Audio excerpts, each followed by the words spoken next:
Hello അസ്സലാമു എല്ലാവർക്കും പുതിയൊരു വീഡിയോയിലേക്ക് സ്വാഗതം. ഇന്നത്തെ വീഡിയോ വളരെ എളുപ്പത്തിൽ ചെയ്തെടുക്കാൻ പറ്റുന്ന നല്ല ക്രിസ്പി ആയിട്ടുള്ള ഒരു അടിപൊളി ഈവനിങ് സ്നാക്കിൻ്റെ റെസിപ്പി ആയിട്ടാട്ടോ വന്നിട്ടുള്ളത്. ഒരുപാട് ചേരുവകളൊന്നും വേണ്ട, കുറഞ്ഞ ചേരുവകൾ വെച്ചിട്ട് നല്ല ടേസ്റ്റി ആയിട്ട് തയ്യാറാക്കി എടുത്തിട്ടുള്ളതാണ്.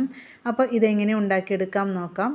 അതിനു മുന്നേ നമ്മുടെ ചാനൽ ആദ്യമായിട്ട് കാണുന്നവരൊക്കെ ഉണ്ടെങ്കിൽ ഒന്ന് സബ്സ്ക്രൈബ് ചെയ്യുക. അതുപോലെ തന്നെ വീഡിയോ കണ്ടുകൊണ്ടിരിക്കുമ്പോൾ തന്നെ ഇഷ്ടപ്പെടുകയാണെങ്കിൽ ഒന്ന് ലൈക്ക് ചെയ്ത് സപ്പോർട്ട് ചെയ്യുക. അപ്പോൾ നമുക്ക് നേരെ വീഡിയോയിലേക്ക് പോകാം. ഈ ഒരു സ്നാക്ക് നമ്മൾ ചെയ്തെടുക്കുന്നത് മൈദപ്പൊടി വെച്ചിട്ടാണ് കേട്ടോ. അപ്പോൾ ഇതുപോലെ 1 കപ്പ് മൈദപ്പൊടിയാണ് കേട്ടോ എടുത്തിട്ടുള്ളത്. അതൊരു പാത്രത്തിലേക്ക് ഇട്ട് കൊടുത്തിട്ടുണ്ട്. ഇനി ഇതിലേക്ക് 1 ടേബിൾ സ്പൂണോളം പഞ്ചസാരയാണ് കേട്ടോ ചേർത്ത് കൊടുക്കുന്നത്. പിന്നെ അതുപോലെ തന്നെ 1 ടേബിൾ സ്പൂണോളം നെയ്യാണ് ഒഴിച്ചു കൊടുക്കുന്നത്. അപ്പോൾ ഈ ഒരു നെയ്യിന് പകരം നിങ്ങൾക്ക് സൺഫ്ലവർ ഓയിൽ വേണമെങ്കിലും 1 ടേബിൾ സ്പൂൺ ഒഴിച്ചു കൊടുക്കാം.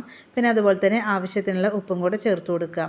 എന്നിട്ട് കൈ വെച്ചിട്ട് നല്ലപോലെ ഒന്ന് മിക്സ് ചെയ്തെടുക്കുക. ഈ ഒരു നെയ്യും പഞ്ചസാരയും എല്ലാം കൂടെ നല്ലപോലെ ഒന്ന് മിക്സ് ആകുന്ന രീതിയിൽ ഒന്ന് ജസ്റ്റ് 1 മിനിറ്റോളം ഇതുപോലെ ഒന്ന് ചെയ്തെടുക്കുക. ഇപ്പോൾ അതാ കൈ വെച്ചിട്ട് നല്ലപോലെ ഒന്ന് മിക്സ് ചെയ്തെടുത്തിട്ടുണ്ട്. ഇനി ഇതിലേക്ക് കുറച്ച് വെള്ളം ഒഴിച്ചിട്ട് ഒന്ന് കുഴച്ചെടുക്കണം കേട്ടോ. അപ്പോൾ ചപ്പാത്തിക്കൊക്കെ നമ്മൾ കുഴച്ചെടുക്കുമല്ലോ, അതുപോലെ വേണം ഒന്ന് കുഴച്ചെടുക്കാനും. അപ്പോൾ ഇളം ചൂടുള്ള വെള്ളമാണ് ഞാൻ ഇതിലേക്ക് ഒഴിച്ചു കൊടുത്തിട്ടുള്ളത്.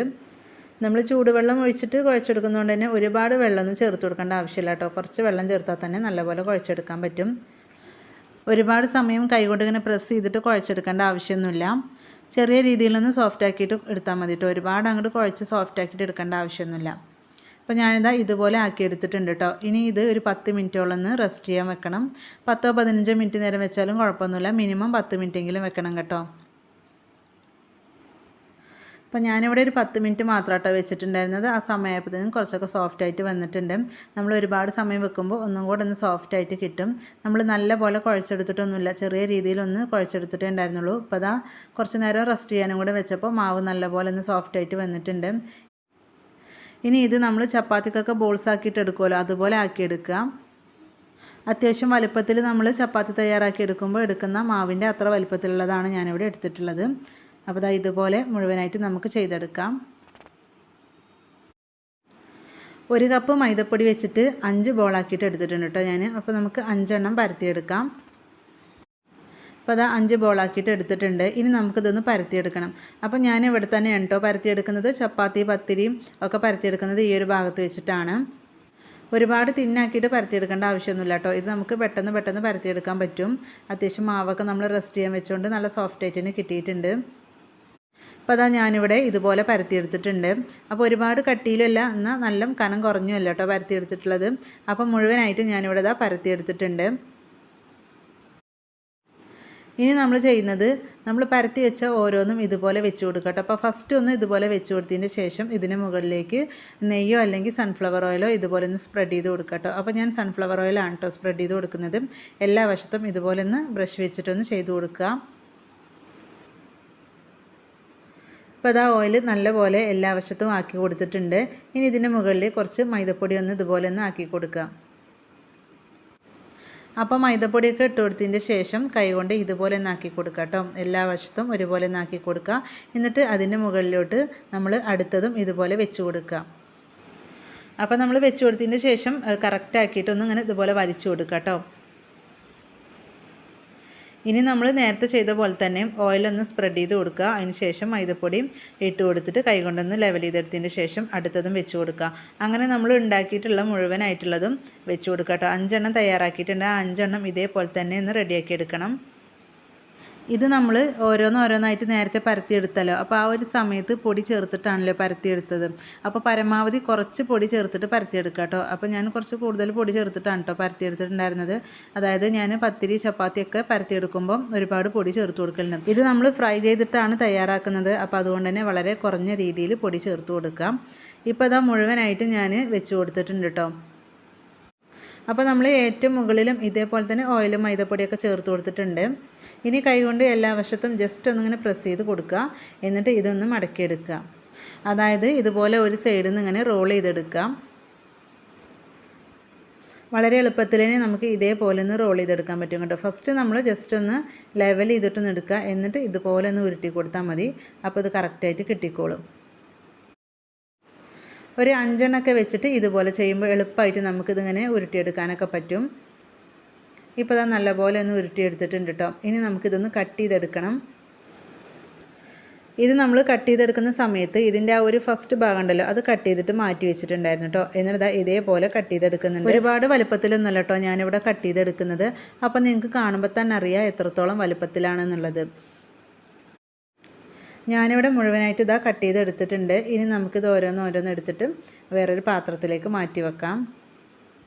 അപ്പോൾ അതാ കട്ട് ചെയ്തതൊക്കെ ഇതാ വേറൊരു പാത്രത്തിലേക്ക് വെച്ച് കൊടുത്തിട്ടുണ്ട്. ഇനി ഇതിന്ന് ഓരോന്ന് എടുത്തിട്ട് നമുക്കൊന്ന് പരത്തിയെടുക്കാം കേട്ടോ. ഈ ഒരു സമയത്തും വളരെ പൊടി കുറഞ്ഞ രീതിയിൽ തന്നെ ചേർത്ത് കൊടുക്കുക, എന്നിട്ട് പരത്തിയെടുക്കാം. അപ്പോൾ ഒന്ന് എടുത്തതിൻ്റെ ശേഷം ഇതുപോലെ ജസ്റ്റ് കൈ വെച്ചിട്ടൊന്ന് പ്രസ് ചെയ്ത് കൊടുക്കുക കേട്ടോ. എന്നിട്ടൊന്ന് പരത്തിയെടുക്കുക. പെട്ടെന്ന് നമുക്ക് പരത്തിയെടുക്കാൻ പറ്റും.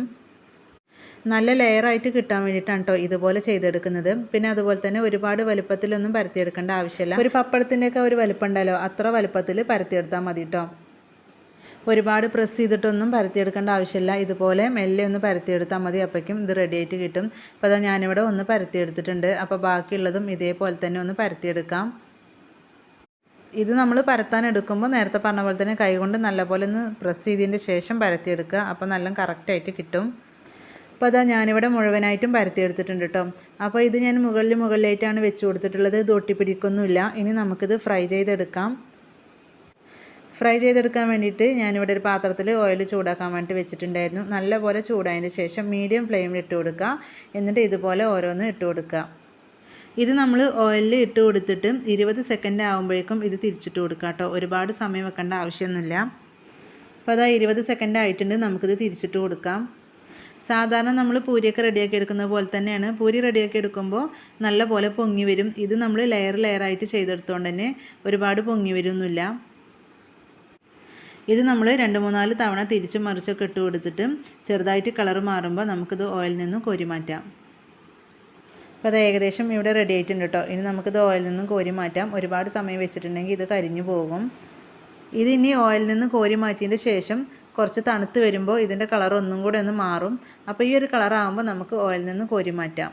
അപ്പോൾ നിങ്ങൾക്ക് കാണുമ്പോൾ തന്നെ അറിയാം പുറം വശമൊക്കെ നല്ല ക്രിസ്പിയോട് കൂടിയിട്ടാണ് ഈ ഒരു സ്നാക്ക് കിട്ടിയിട്ടുള്ളത്. അപ്പോൾ അടുത്തത് നമുക്ക് ഇതുപോലെ തന്നെ ഉണ്ടാക്കിയെടുക്കാം. അപ്പോൾ അടുത്തത് നമ്മൾ ഇട്ട് കൊടുക്കുന്ന സമയത്ത് ഓയിൽ നല്ലപോലെ ചൂടാണെങ്കിൽ ഏറ്റവും ലോ ഫ്ലെയിമിലേക്ക് ഇട്ട് കൊടുക്കുക. എന്നിട്ട് വേണം ഇത് ഫ്രൈ ചെയ്തെടുക്കാൻ. ഒരുപാട് ചൂടുണ്ടെങ്കിൽ പെട്ടെന്ന് കരിഞ്ഞു പോകും. ഞാനിവിടെ 1 കപ്പ് മൈദപ്പൊടിയാണ് എടുത്തിട്ടുള്ളത്. ഒരു 2-3 കപ്പ് മൈദപ്പൊടി വെച്ചിട്ടൊക്കെ ഇതുപോലെ തയ്യാറാക്കുകയാണെങ്കിൽ നമുക്കൊരു 10-20 ദിവസത്തേക്കുള്ള സ്നാക്ക് റെഡിയാക്കി എടുക്കാൻ പറ്റും. ഈ ഒരു സ്നാക്കിൽ ഒട്ടും ഓയിൽ കുടിക്കൂല കേട്ടോ. പിന്നെ അതുപോലെ തന്നെ നല്ല ഡ്രൈ ആയിട്ടിരിക്കും. അപ്പോൾ ബാക്കിയുള്ളതെല്ലാം ഇതേപോലെ നമുക്ക് റെഡിയാക്കി എടുക്കാം. അപ്പോൾ അതാ ഞാനിവിടെ മുഴുവനായിട്ടും ഫ്രൈ ചെയ്തെടുത്തിട്ടുണ്ട്. നല്ല ടേസ്റ്റും അതുപോലെ തന്നെ നല്ല ക്രിസ്പി ആയിട്ടുള്ള ഒരു അടിപൊളി സ്നാക്കാണ്. അപ്പോൾ ഇനി വൈകുന്നേരം ചായയുടെ കൂടെ കഴിക്കാൻ സ്നാക്കൊന്നും ഇല്ലെങ്കിൽ മൈദപ്പൊടിയൊക്കെ ഉണ്ടെങ്കിൽ ഇതുപോലെ ഒന്ന് ഉണ്ടാക്കി നോക്കാം കേട്ടോ. ഏതറിയാത്തവർക്കും തയ്യാറാക്കാൻ പറ്റുന്ന സിമ്പിളായിട്ടുള്ള രീതിയാണ്. അപ്പോൾ മൈദപ്പൊടി വെച്ചിട്ട് എളുപ്പത്തിൽ തയ്യാറാക്കി എടുത്തിട്ടുള്ള ഈ ഒരു സ്നാക്കിൻ്റെ റെസിപ്പി നിങ്ങൾക്ക് ഇഷ്ടപ്പെട്ടു എന്ന് വിചാരിക്കുന്നു. ഇഷ്ടപ്പെട്ടാൽ ഒന്ന് ലൈക്ക് ചെയ്യുക. അതുപോലെ തന്നെ നിങ്ങളുടെ അഭിപ്രായങ്ങൾ അറിയിക്കുക. ഫ്രണ്ട്സിനും ഫാമിലിക്കും ഷെയർ ചെയ്ത് സപ്പോർട്ട് ചെയ്യുക.